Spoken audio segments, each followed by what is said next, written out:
আসসালামু আলাইকুম সবাইকে। আরেকটি নতুন স্পেশাল ভিডিওতে সুস্বাগতম। তো প্রতিদিন তো আপনাদেরকে রুনুস ডেইলি লাইফে স্বাগতম জানাই। আজকে রুবিনা ইয়াসমিন আমার ইউটিউব চ্যানেল, এটা থেকে আপনাদের সবাইকে আমন্ত্রণ জানাচ্ছি নতুন ভিডিও দেখার জন্য। তো আজকের ভিডিওর মধ্যে কি কি থাকছে সেগুলি জানতে হলে পুরো ভিডিও দেখতে হবে। তো ফাইনালি মাংসগুলা প্রসেসিং করা শেষ, সব কিছু মকবুলই করছে। যদিও মকবুল এগুলোর জন্যই পারফেক্ট, ও সব কিছুই এগুলো করতে পারে আর ও খুব আনন্দ পায় এগুলো করতে। তো যাই হোক, এখন আগুন ধরানোর পালা। তো ফাইনালি আগুন ধরাই ফেলছে।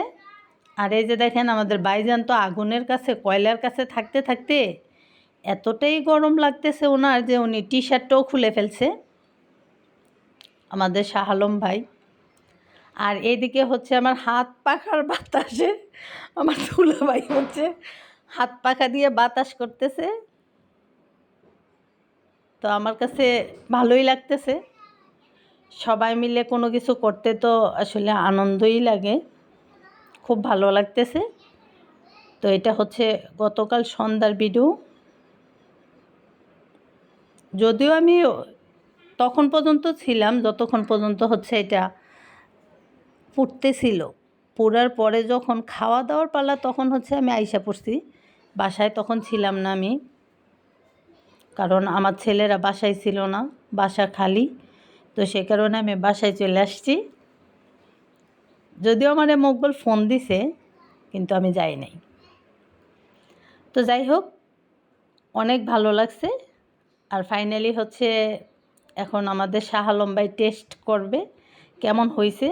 আমার কাছে মনে হয় যে আসলে এটা পুড়ে খাওয়া না, আমার কাছে মনে হয় যে ভিতরে মনে হয় কাঁচা বা হয় নাই, এই ধরনের আমার কাছে মনে হয়। আসলে কিন্তু এমন না। তো আমার কাছে মনে হয় তেলে ভাজলেই ওইটা খাইতেই আমার কাছে বেশি স্বাদ লাগে।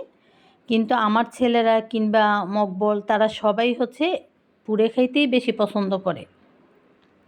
তো যাই হোক, কি আর করার, সবার পছন্দ যেটা সেটাই তো করা উচিত। তো আমরা সবার পছন্দ যা তাই করার চেষ্টা করতেছি। ফাইনালি আমাদের শাহ আলম ভাই খাইয়া ফেলছে। বিসমিল্লা বলছে কিনা আল্লাহই জানে।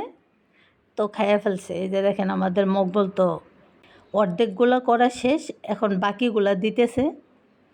তো যাই হোক, সবাই দোয়া করবেন আমরা যেন সবাই মিলেমিশে থাকতে পারি, এভাবেই আনন্দ করতে পারি। তো এই তো। আর ওইদিকে তো আমার দুলাভাইয়ের হাত পাখার বাতাসে আমার দুলাভাইয়ের হাত মনে হয় ব্যথা করতেছে। তো যাই হোক, এখন যেহেতু হাত পাখার বাতাস বেশি দুলাভাই করছে, দুলাভাই কিন্তু বেশি খাইতেছে। তো এই যে দেখেন, আমাদের মকবুল ভাইও খাইতেছে, সাথে তো আপা বাবি সবাই ছিল।